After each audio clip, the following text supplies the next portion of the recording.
Salut Étienne. Bonjour. Alors Étienne, le Dossard 579, on le voit bien sur la gapette. Ouais. Premier Bike-in-Man? Alors là, c'est le quatrième. Quatrième. Donc dis-nous un petit peu l'histoire, ton histoire avec le Bike-in-Man. Alors mon histoire avec le Bike-in-Man, elle a commencé l'année dernière sur Aura. Première expérience, fantastique, compliquée, difficile, enfin tout ce qu'on était venu chercher. Elle s'est poursuivie ensuite avec le Portugal, première expérience à l'étranger, où là ça a été mieux. C'était le Portugal de octobre ou le Portugal avec les feuilles qui tombent? Avec les feuilles qui tombent. Alors reviens au printemps, hein, avec les feuilles qui poussent. Avec les feuilles qui poussent, ouais, tout à fait. Donc là, ça a été une super expérience. Et puis cette année, ça a été une autre expérience sur le France, pour lequel j'ai beaucoup souffert. De la chaleur principalement. Oui, puis c'est pas un parcours simple, hein, le France. Et puis le dénivelé aussi qui est là, quoi. Le dénivelé, voilà. Alors ici, on a 1000 km, hein, comme d'habitude. Ouais, et puis un peu on plus, a 23, 23 de plus, ouais. 23 de dénivelé. Hein.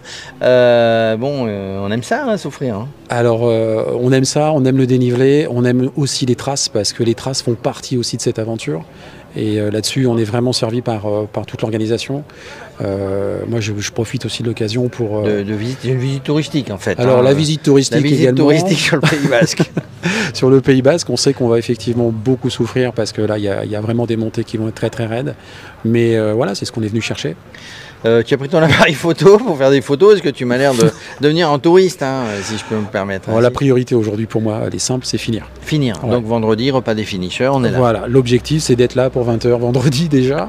Après, si on peut faire mieux, on fera mieux, mais c'est les sensations qui vont nous guider. Les sensations, plan de route qu'on ne respecte pas évidemment. Ça, j'ai appris à en faire plein, et j'ai surtout appris à ne plus les respecter. À ne pas les respecter, voilà. En fait, on prévoit tout, sauf l'imprévisible. Sauf l'imprévisible. Du coup, tu roules, hein, tu habites vers Poitiers, là-bas, dans Marais Poitevin. Il n'y a pas beaucoup de dénivelé par là. Alors non, il n'y a pas beaucoup de dénivelé. Ça veut dire que si on veut se déplacer un peu, on a quand même à proximité de nous la partie proche du Massif central, du côté de Limoges, où là il y a un peu de bosse quand même. Puis après, on a quelques patates par chez nous qui nous permettent effectivement, en les multipliant, de nous entraîner. De vous entraîner, puis récupérer. Hein. Bon, tu as un travail qui est prenant. Un peu. Tu as un travail qui est prenant. On peut le dire, tu travailles dans les pneus. Je travaille dans les pneus, ouais. Le pneu, le Conti. Le bon, le vrai, le Conti. C'est pas celui qui équipe mais oui, c'est celui qui équipe c'est le sponsor officiel aujourd'hui, c'est le partenaire aujourd'hui. Partenaire officiel du Tour de France. Tout à fait. Alors tu vas me répondre à une question après. Mais du coup, tu as monté les Conti sur ton vélo? Ouais.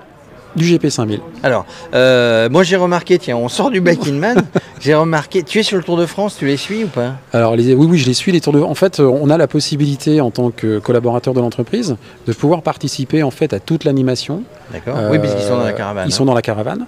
On a en plus de ça d'autres options qui concernent en fait des visites VIP au niveau du village du Tour de France, l'accompagnement de certains clients également. Alors, moi j'ai trouvé, mais en étant on va dire externe, je regarde, on parle de tout pendant le Radio Cyclotour, 4 heures d'émission tous les jours, j'ai trouvé qu'il y avait plus de crevaisons que d'habitude. Non, c'est pas dû au pneu Continental, c'est les graviers, c'est quoi? Vous avez analysé ça? Est-ce que vous avez remarqué, vous? Sur la partie, alors je ne suis pas directement impliqué sur tout ce qui touche effectivement aux pneumatiques vélo. Ça fait partie en fait d'une filiale qui est vraiment, c'est toute la partie deux roues aujourd'hui qui est vraiment à part. Ce qui est certain, c'est qu'aujourd'hui, ils continuent d'améliorer notamment tout ce qui est bande de roulement, à les renforcer pour justement limiter le plus possible. Après, il y a aussi la vitesse que l'on a aujourd'hui de plus en plus qui est élevée sur les vélos. On a aussi des routes qui sont, faut le dire, beaucoup moins entretenues qu'avant, même si certaines bénéficient d'un balayage par les organisations. Mais entre autres aujourd'hui, des fois, voilà, ça suffit pas, quoi. Mais du coup, alors toi qui utilises hein, sur le Bike-in-Man Origin toutes tes sorties, tu fais des remontées quand tu remarques quelque chose ou pas Alors, on discute entre nous, notamment avec certains collègues que je connais de cette division-là. Je partage simplement en fait le ressenti par rapport au roulage, par rapport aux pressions, sur des choses comme ça, par rapport au chargement qu'on peut avoir sur le vélo, c'est tout.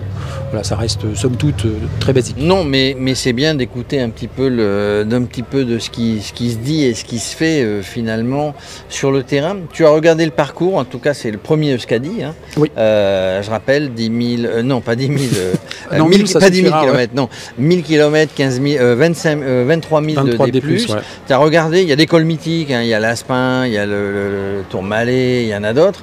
Tu as regardé un peu le parcours, tu t'es fait peur ou tu y vas sans avoir trop regardé? Alors le parcours, je l'ai à peu près comme tout le monde bien regardé.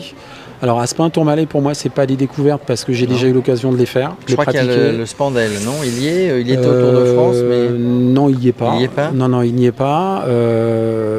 Aujourd'hui, je suis plus inquiet sur la partie Pays Basque parce que c'est plutôt des montées assez sèches. Que le Tour de France ne prend pas. Hein. Qui sont extrêmement raides sur des distances très courtes. C'est plus ça, mais sinon pour le reste... En fait, c'est ce qui t'inquiéterait un petit peu, mais bon, il n'y a pas d'inquiétude quand on part quand même, c'est des petits cols très avec un pourcentage très élevé, donc des répétitions de pourcentage élevé. Alors c'est mon 4e Backiliman, je commence un peu à connaître la maison. Quand il y a des côtes non répertoriées, c'est souvent là où on voit des choses arriver avec des 20-25% sur le GPS. Il y en a eu quelques-unes sur le France qui n'étaient pas du tout balisées en ce qui nous concernait, qu'on n'avait pas détecté, et ça fait partie des surprises. Alors j'essaie toujours, et j'aime bien me dire, voilà, le challenge du moment, c'est de ne pas mettre pied à terre et de lancer la machine. Comme beaucoup, il m'est arrivé de vouloir le faire et de ne pas y arriver. Hein, donc, Alors, il y a un challenge par contre, et Axel, je pense qu'il en parlera au briefing, c'est qu'il y a sur 150 km à un moment donné, je ne sais plus où, il n'y a pas d'eau, il n'y a rien à manger. Sur le final. Donc là, il faut gérer. Hein. Ça fait partie de la course. Ça fait partie de la course. Savoir s'adapter à la chaleur, savoir s'adapter aux conditions, être en capacité aussi d'anticiper ce genre de choses. Donc le petit package entre guillemets de sauvetage, on va sûrement l'utiliser. Et justement, mais qu'est-ce qu'il y a dans tes sacoches? Principalement des boîtes de sardines? Non, ce genre de non. Emmener des kilos de nourriture, c'est fini. Non, c'est fini. Non, ça c'est vraiment terminé. On trouve sur place. On est là pour gérer sur place, ça fait partie de l'aventure. Donc il y a la ration de survie, on va dire. Voilà, il y a juste. Mais après le reste, on va trouver sur place. Il y a le coup de fringale, quoi. Voilà, il n'y a que ça. Ouais. Après, non. Sur les 3 expériences passées, j'ai toujours trop emmené à manger. Donc maintenant, j'ai une décision. Donc forcément, trop amené à manger, ça veut dire que j'alourdis ma bécane, donc je m'alourdis globalement sur le parcours, et puis ça sert à rien. Donc en gros, vaut mieux en enlever. Ça rassure, mais malheureusement, c'est pas utilisé à bon escient. Ça, c'est pour les nouveaux. Voilà. Donc, si j'ai un conseil, c'est que avoir effectivement une ration entre guillemets de sauvetage, si on est coincé ou si on est effectivement en situation de fringale, il faut avoir quelque chose. Mais ça sert à rien d'imaginer emmener, je veux dire, 1 kilo de nourriture en gel ou en pâte de fruits, ou alors c'est qu'on est dans les premiers et qu'on veut juste pas s'arrêter. Et voilà, alors il y en a qui le font évidemment, mais juste pour terminer au niveau logistique. Je vais pas dormir, je vais dormir dans les abribus ou je vais dormir dans le 3 étoiles? Alors l'expérience maintenant me fait dire que ça sert à rien de se projeter sur toute la semaine.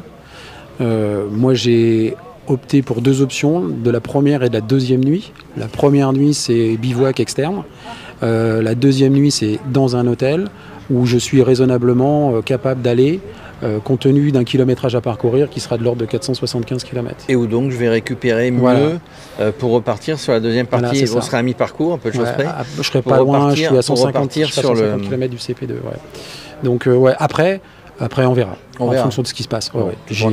C'est un peu ce que j'ai vécu sur le France et c'est l'expérience que j'en ai tirée en fait. Tu prends ta carte bleue, tu prends un peu d'espèces. Un peu d'espèces, un peu de booking, un peu d'internet et on y arrive quoi. Voilà, on y arrive. Bon, voilà Étienne. Allez, on croise les doigts. Rendez-vous vendredi. Vendredi, sans faute. Et puis après, avec les pneus, des pneus Continental intacts sur ce Backiliman ruine, quels que soient les pneus que vous montez, de toute manière, partez en sécurité et ayez les bons équipements en tout cas. Bien sûr, ça c'est un élément hyper important. C'est hyper important la sécurité dans le backing. Comme l'homme, soit hyper bien préparé. Tout à fait. Voilà. Écoute, on va y arriver. Je te remercie. Merci Étienne.